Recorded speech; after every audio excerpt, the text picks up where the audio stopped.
Hi, plus two കഴിഞ്ഞ് ബാംഗ്ലൂരിലേക്കോ കർണാടകയിലേക്കോ BSc nursing പഠിക്കാനായി ആഗ്രഹിക്കുന്ന ഒരു സ്റ്റുഡന്റ് ആണോ നിങ്ങൾ? അല്ലെങ്കിൽ നിങ്ങളുടെ കുട്ടിയെ അവിടേക്ക് വിടാൻ പ്ലാൻ ചെയ്യുന്ന ഒരു രക്ഷിതാവാണോ നിങ്ങൾ? എന്നാൽ നിങ്ങൾക്കുള്ളതാണ് ഈ വീഡിയോ. കുറച്ചു കാലം മുന്നേ വരെ പ്ലസ് ടുവിൽ അത്യാവശ്യം നല്ല മാർക്കുള്ള ഒരു സ്റ്റുഡന്റ് ആയിരുന്നു നിങ്ങളെങ്കിൽ ബാംഗ്ലൂർ പോലൊരു സിറ്റിയിൽ പോയി വളരെ ഈസി ആയി തന്നെ നഴ്സിംഗിന് അഡ്മിഷൻ എടുക്കാൻ സാധിക്കുമായിരുന്നു. എന്നാൽ ഇന്ന് അങ്ങനെയല്ല.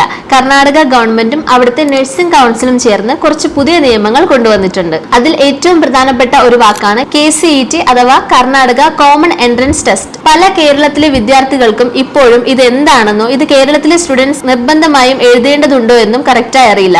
പല ഏജന്റുമാരും പല കാര്യങ്ങളും പറഞ്ഞ് നിങ്ങളെ തെറ്റിദ്ധരിപ്പിക്കാറുണ്ട്. അതുകൊണ്ട് തന്നെ ഇന്നത്തെ വീഡിയോയിൽ നമ്മൾ KCET കേരളത്തിൽ നിന്നുള്ള കുട്ടികൾ എഴുതണമോ, കർണാടകയിൽ നഴ്സിംഗ് പഠിക്കാൻ ഇത് മാൻഡേറ്ററി ആണോ, ഇതിന്റെ അഡ്വാൻറ്റേജസ് എന്തൊക്കെയാണ് എന്നുള്ള കാര്യങ്ങൾ നമ്മൾ വിശദമായി ഡിസ്കസ് ചെയ്യും. ആദ്യം തന്നെ KCET എന്താണെന്ന് നോക്കാം.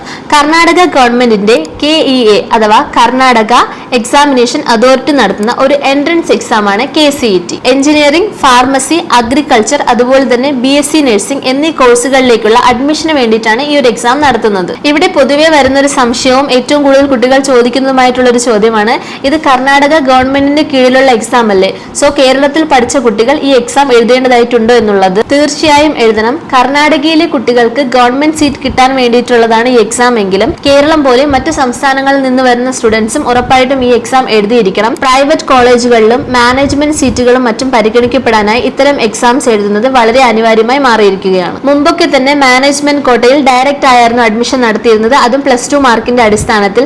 എന്നാൽ ഇന്ന് KCET മാർക്കിന്റെ ബേസിസിലാണ് കുട്ടികൾക്ക് അഡ്മിഷൻ നൽകുന്നത്, അതും പ്രൈവറ്റ് ആൻഡ് മാനേജ്മെന്റ് കോളേജുകളിൽ, അതും പ്രത്യേകിച്ച് സ്വന്തമായി മെഡിക്കൽ കോളേജുകളുള്ള വലിയ ക്യാമ്പസുകളിൽ. KCET എക്സാം എഴുതുന്ന കുട്ടികൾക്ക് മുൻഗണന നൽകുന്നു എന്നുള്ളതിൽ പ്രധാനമായും 3 കാരണങ്ങളാണുള്ളത്. First one, eligibility. നിങ്ങൾ KCET എക്സാം എഴുതി റാങ്ക് നേടിയിട്ടുണ്ടെങ്കിൽ കർണാടകയിലെ ഏതൊരു ടോപ്പ് നഴ്സിംഗ് കോളേജിലും മാനേജ്മെന്റ് സീറ്റിലും ഈസിയായി അഡ്മിഷൻ ലഭിക്കാനായി ഇത് നിങ്ങളെ ഹെൽപ്പ് ചെയ്യുന്നു. KCET എക്സാം എഴുതുന്നതിലൂടെ നിങ്ങളുടെ അഡ്മിഷൻ വളരെ സ്മൂത്ത് ആയി തന്നെ നടക്കും. സെക്കൻഡ് വൺ, സീറ്റ് ഉറപ്പാക്കൽ. നല്ല INC KNC അപ്രൂവലുള്ള കോളേജുകളുടെ സീറ്റുകൾ പെട്ടെന്ന് തന്നെ ഫില്ലാകും. എന്നാൽ നിങ്ങളുടെ കയ്യിൽ KCET എക്സാം റാങ്ക് കാർഡ് ഉണ്ടെങ്കിൽ മറ്റു കുട്ടികളെക്കാൾ മുൻഗണന നിങ്ങൾക്ക് ലഭിക്കും. തേർഡ് വൺ, സ്കോളർഷിപ്പുകൾ അഥവാ ഫീസ് ഇളവുകൾ. ചില പ്രമുഖ പ്രൈവറ്റ് കോളേജുകളിൽ നിങ്ങൾക്ക് KCET പരീക്ഷയിൽ നല്ല റാങ്ക് ഉണ്ടെങ്കിൽ നോൺ കർണാടക കുട്ടികൾക്ക് പോലും അവരുടെ മാനേജ്മെന്റ് ഫീസിൽ വളരെ വലിയ ഇളവുകളാണ് ലഭിക്കുന്നത്. കേരളത്തിലെ കുട്ടികൾ നീറ്റ്, കീം ഒക്കെ എഴുതാൻ തന്നെ തയ്യാറെടുക്കുന്നത് പോലുള്ള യാതൊരു ബുദ്ധിമുട്ടുകളും KCET എക്സാമിനില്ല. ഈ വരുന്ന ഏപ്രിൽ 23, 24 തീയതികളിലായാണ് എക്സാംസ് നടക്കുന്നത്.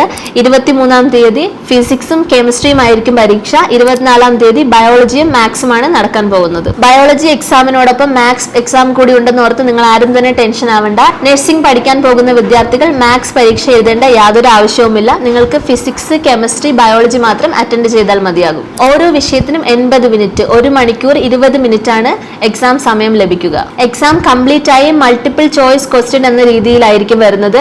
നിങ്ങൾക്ക് ശരിയായ ഉത്തരം ടിക്ക് ചെയ്താൽ മാത്രം മതിയാവും. അതുപോലെ തന്നെ നീറ്റ് പോലുള്ള എക്സാമുകളിലുള്ള പോലെ നെഗറ്റീവ് മാർക്സ് ഒന്നും തന്നെ ഇല്ല. അതുകൊണ്ട് ഉത്തരം തെറ്റിയാൽ തന്നെ മാർക്ക് കുറയുമോ എന്നുള്ള യാതൊരു പേടിയും വേണ്ട. നിങ്ങൾക്ക് എല്ലാ ക്വസ്റ്റ്യനും പൂർണ്ണമായും അറ്റൻഡ് ചെയ്യാവുന്നതാണ്. കർണാടക സ്റ്റേറ്റ് ബോർഡിന്റെ സിലബസ് ബേസ് ആക്കിയായിരിക്കും ക്വസ്റ്റ്യൻസ് വരുന്നതെങ്കിലും ഫിസിക്സ്, കെമിസ്ട്രി, ബയോളജി എല്ലാം ബേസ് ഒരുപോലെ ആയതുകൊണ്ട് തന്നെ കേരളത്തിലെ സ്റ്റുഡൻസിന് വളരെ ബുദ്ധിമുട്ടില്ലാതെ ഈ എക്സാം എഴുതാവുന്നതാണ്. കർണാടകയിലുള്ള പരീക്ഷാ സെന്ററുകളിൽ പോയി വേണം നിങ്ങൾ എക്സാം അറ്റൻഡ് ചെയ്യാൻ. ഉദാഹരണമായി നിങ്ങൾക്ക് ബാംഗ്ലൂരോ ഉള്ള സെന്ററുകൾ തിരഞ്ഞെടുക്കാവുന്നതാണ്. ഇനി ഇത് കേട്ട് പേടിച്ചിരിക്കുന്ന ഒരുപാട് പേരുണ്ടാവും. 23, 24 വരുന്ന എക്സാമിന് ഞാൻ അപ്ലൈ ചെയ്തില്ലല്ലോ, കർണാടക ബേസ്ഡ് ആയിട്ടുള്ള സിലബസ് ആണല്ലോ, അതുകൊണ്ട് തന്നെ എനിക്ക് ഈ എക്സാം അറ്റൻഡ് ചെയ്യാൻ പറ്റുമോ?